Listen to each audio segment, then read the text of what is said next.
Are you in control or just playing a role? Have you ever paused to wonder, are you steering your life or just along for the ride? Some days it feels like we're in charge, making bold decisions. Other times, life tosses things our way that feel inevitable. It's easy to chalk that up to bad luck or maybe destiny. But what if the real question isn't which is it, but rather, how do they work together? This episode takes a hard look at the timeless debate between free will and fate, not just to choose a side, but to help you navigate life more skillfully. Thinking about the quantum clue hidden in reality, in a previous video, we talked about how simply observing a particle can change the outcome of a quantum experiment. That's wild.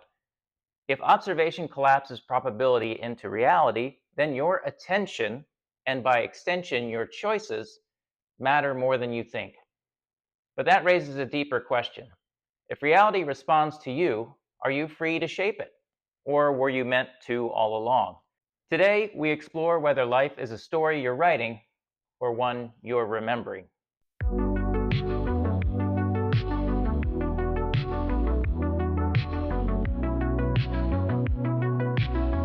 Welcome back to Thinking and Being.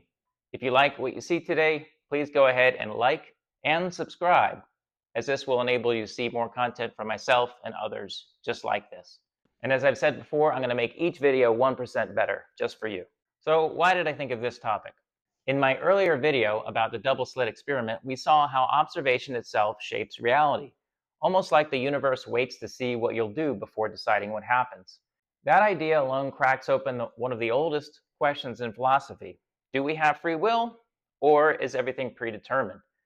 And if you could observe your own life with that kind of influence, would that mean you're more powerful or more constrained than you thought?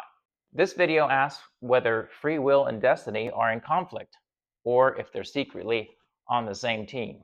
The first main idea I want to talk about has to do with how we define free will and destiny, and why they've fascinated thinkers across pop culture, philosophy, and psychology for centuries. What is free will really? Free will is the belief that we have agency, the power to make choices independent of outside forces. It's not just choosing between coffee or tea, it's believing that your decisions matter and you can shape your future. This idea forms the backbone of Western individualism, deeply embedded in everything from moral responsibility to personal growth. But what does freedom mean in a universe full of patterns, probabilities, and outside influence? And what is destiny, really? Destiny is the idea that your path, or at least some major outcomes, are already written. Some call it fate, and it implies that there's an underlying order of some kind, or even a plan. This shows up in religious doctrine, astrology, ancient mythology, and modern romantic comedies. People who believe in destiny often talk about things happening for a reason. But is that comforting or limiting? And of course, we know that pop culture loves this debate. Movies love to ask, are we really in control? Neo choosing the red pill in The Matrix, the time loop in Groundhog Day, Moraine in the Wheel of Time book series, telling the heroes they were born for a purpose. These stories reflect our deepest wonderings. How much of our life is authored by us, and how much is just the script that we were handed? So let's talk about Carl Jung and the pool of the unconscious. Carl Jung, the Swiss psychiatrist and founder of analytical psychology in the early 20th century, believed that we're constantly influenced by unconscious forces, archetypes, ancestral memory, patterns we don't see. In that sense, destiny isn't mystical, it's psychological. He once wrote, "Until you make the unconscious conscious, it will direct your life, and you will call it fate." And then there's Spinoza's clockwork universe. Baruch Spinoza, a 17th century Dutch philosopher, believed that everything, even human thought, was bound by natural law. In his view, free will was an illusion. Everything follows from cause and effect. But he didn't see this as depressing. Instead, understanding the forces at play gave us peace, perspective, and wisdom, because we stopped blaming ourselves for what was inevitable. Then in behavioral psychology, we have to ask the question, are we just conditioned? B.F. Skinner, a 20th century American psychologist, argued that behavior is largely shaped by reinforcement, rewards, and punishments. Everyone comfy? Good. Now, Don't touch any of those buttons in front of you for a very important reason, i.e., you are wired into the rest of your family. You have the ability to shock them, and they have the ability to shock... Just testing. Why, no, Owen, not yet. In this view, we don't choose freely. We respond to our environment. While this might seem robotic, it actually invites us to be more intentional about the inputs around us, what we watch, who we surround ourselves with, and how we train our habits. And then there's quantum weirdness, the double slit dilemma. The quantum world blurs the line. In the double slit experiment, particles behave differently when we observe them. But in the delayed choice experiment and quantum eraser experiment, the choice to observe in the future affects what happened in the past. This raises a wild possibility. Does observation itself collapse potential futures? And if so, is that collapse an act of will? Or is it the universe choosing for us?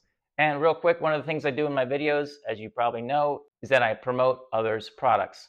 And of course, I'm not getting paid, but I figure it's good karma. It might be something you actually really want to use or really like.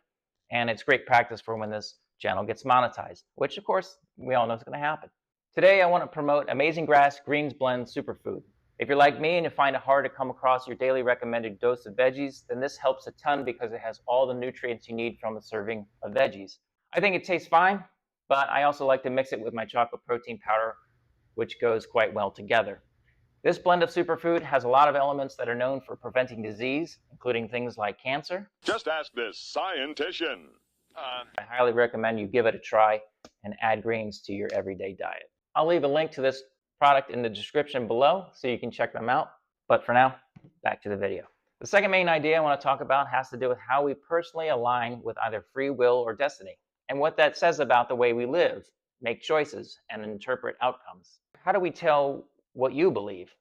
You might lean toward free will if you believe hard work pays off, you constantly weigh pros and cons before making choices, you feel responsible for your success or failure, you use phrases like, I make my own luck, or manifest it. You might lean toward destiny if you describe life events as meant to be. You look for signs or feel guided by something bigger. You often say everything happens for a reason. Or you feel pulled rather than self-directed. And to be honest myself, I go between both of these. So what are the pros of the free will mindset? The free will mindset builds a strong sense of agency. You feel in charge. It encourages accountability and self-development. It aligns with a growth mindset psychology. It can help you bounce back from setbacks by reframing them as choices. And it opens up creative, entrepreneurial, and adventurous paths. What are some of the cons of the free will mindset? Well, you may blame yourself for things outside your control. It can create anxiety and perfectionism, where you say things like, I should be better. It's easy to become hyper-independent and resistant to help. It may dismiss luck, timing, or systemic challenges. And it can be harder to accept when plans don't work out. So let's take a quick look at a causal loop around free will. This we'll call the free will overdrive loop. And the theme here is overemphasis on self-determination, leading to burnout or self-blame. And so in the causal loop, we see belief in free will, which drives high personal responsibility, which leads to ambitious goals and constant self-optimization, which increases internal pressure and perceived control. Then when results fall short, blame is turned inward, and then this decreases confidence and increases stress, and that drives even more effort to regain control, and the loop repeats. So it's a reinforcing loop. The more you try to assert control, the more you stress when it slips. So let's shift over to destiny. What are the pros of the destiny mindset? Destiny mindset offers comfort during uncertainty. And you say things like, this was meant to be. It can help people feel connected to a bigger picture or spiritual path. It encourages surrender and peace when control is impossible. It promotes patience, timing, and trust in the process. It's often associated with deeper meaning and purpose. And what are some of the cons of the destiny mindset? It can lead to learned helplessness or passivity. It may excuse toxic patterns as just my fate. It risks outsourcing responsibility to others or the universe. It can stall progress when waiting for signs or perfect timing. And it may suppress ambition or creative risk-taking. So let's take a look at another causal loop, and we'll call this one the passive density trap. I'm George McFly. I'm your density. I mean, your destiny. And where the theme is over-reliance on fate leading to inaction and regret. You start with a belief in destiny, and that encourages surrender and waiting, which leads to fewer proactive choices, and that leads to reduction of personal growth or skill building, which leads to life outcomes beginning to feel stagnant or unsatisfying, which could be interpreted as my fate must not include more, and that reinforces passive acceptance and spiritual bypassing, and the loop repeats. And that's also a reinforcing loop where the more you surrender, the less agency you feel, and the more your stagnation confirms your belief. So let's talk about the real danger, perhaps thinking that it's either or. The truth, we often shift between both mindsets, and that's healthy. You might start a project using free will, then watch it unfold like destiny. But if you cling to one mindset too tightly, you miss opportunities. Too much destiny equals stagnation. Too much free will equals burnout. Instead of choosing one, understand how both influence each moment. Again, he rejects me. Just another old man. Change is too scary and hard, no matter how great. He and all of his friends can't see genius anymore, even when it's right in front of their eyes. One day, he and his kind will look down on Amsterdam from a retirement skyscraper I've built specifically for them. When he's about to die, he'll think of Jeroen and thank me for his last beautiful view. The boss remembers his own youthful eagerness. There was once a time where he thought he had all the answers too. Part of him agrees. How can someone look at the kids in tents and tell them a tall building isn't the answer, even if it means a home? The boss calls up Jeroen. Maybe try again. I want to see the other interesting things you can come up with. Jeroen smiles and looks down at the plan he was already drawing. And another thing I do in my videos is I do a YouTube shout out to other creators on YouTube. And today I want to promote Hoog or Hoog YouTube. And I do this because it's good karma, and these creators have inspired me to do what I'm doing here today, so they need to get the credit that they deserve. Hoog is a Hollander from Europe who has a channel primarily about landscape architecture, which is actually one of my favorite topics, about city planning and city building and all the elements that go into that. He also has videos on world history and compelling storytelling about events you may have never heard of. This channel combines that storytelling element with some of the best and most original graphics and animation on YouTube, including retro pixelated styles with vibrant colors and dynamic compositions that will keep you watching. He also has a tongue-in-cheek video about how to disable a robot dog if it attacks you, so you got to check that one out as well. But I'll leave a link to the channel as well as his most recent video that tells the story of a young man, which I think might be him, who kept testing fate with his own free will. Okay, back to this video. And the third main idea I want to talk about has to do with how free will and destiny might actually work together. Not as opposites, but as a reinforcing system that powers meaningful outcomes in your life. So free will and destiny as a reinforcing cycle. You don't just choose or receive in life. You choose, receive, and then choose again. Free will initiates. You decide to act, to move, to speak up. That action sets off a chain of outcomes and serendipities, your destiny unfolding. As life delivers results, either good or bad, you interpret and respond using free will again. This loop continues and ideally strengthens over time. Think of it like steering a sailboat. You set the course, your free will, the wind blows, destiny, and you must keep adjusting to stay aligned with both. So how do you break some of these negative loops that you might get into? Earlier, we saw how too much of either mindset, free will or fate, can trap you. But this new loop offers a way out. Here's how to break into a cycle that empowers. Start with small intentional actions that reflect your values. Be open to feedback, including coincidences or synchronicities. Recognize when you feel in flow. That's your alignment kicking in. Make note of rewards or helpful outcomes that came after action, not before. Use evidence to build trust. Your will creates pathways and life responds. This is a cybernetic loop, a feedback system between your input your choice, process, which is life happening, and output, what you receive and do next. It's dynamic, it's alive, and so are you. So, some examples in real life. A career example might be starting your own business. Let's say you want to start a side hustle or a business. Free will is you choosing your idea, registering the domain, and starting to build an app or a website. Destiny is you meet the perfect mentor unexpectedly, or a client refers 3 others. You respond, you lean in, you adapt, improve, and more destiny opens up. You didn't predict it, but you chose to start, and that made it possible.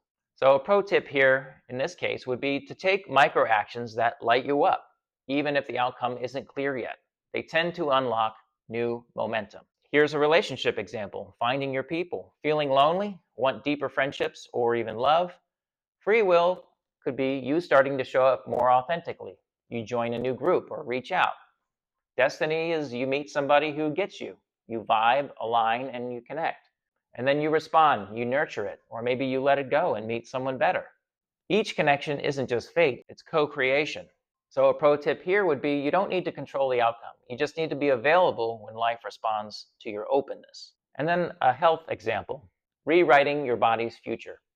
Health may seem like a pre-written script, genetics, aging, etc.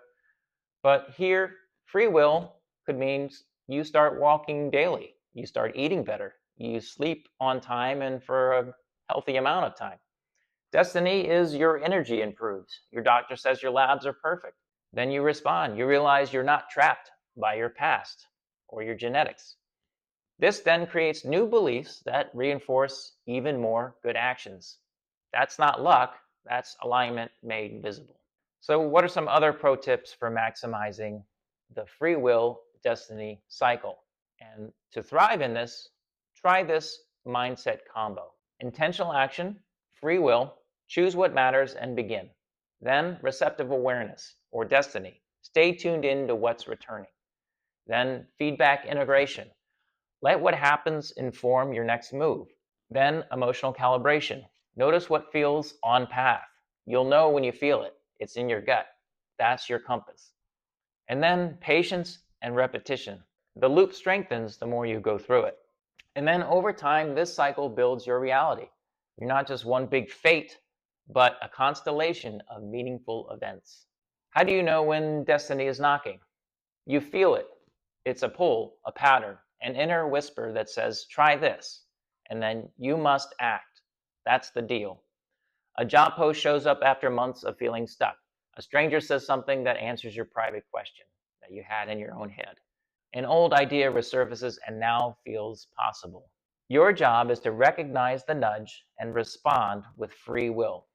Don't wait for fate to hit you over the head. And remember, you're always co-creating. The secret isn't that free will or destiny is real. The secret is that you're already doing both every day. Every decision is a ripple. Every ripple changes what can happen next. What happens next reinforces who you think you are. And who you think you are changes with what you decide to do. You're not just living a story, you're writing it, with the universe editing in real time. Thanks for watching today. As there are often many ideas on these topics out there, go ahead and add a comment below and tell us what we all need to know. Tell us what you think. Did I miss anything? My 3 key takeaways are: you're always in the loop. Free will and destiny aren't opposites, they're partners in a cycle. Next, fate favors the proactive. When you move with intention, life moves with you. And you're writing the story. Even if you believe in destiny, the pen is still in your hand. If you like what you saw today, please like and subscribe, as it will keep this content coming your way. And it's my goal to make this content entertaining and funny, enlightening and educational, as well as a bit nostalgic. Stay tuned, as we're going to talk about a lot of different things, ranging from consciousness to philosophy, psychology and physics, as well as the intersections in between that affect your thinking and being. But until then, keep thinking and being, and do not go gentle into that good night.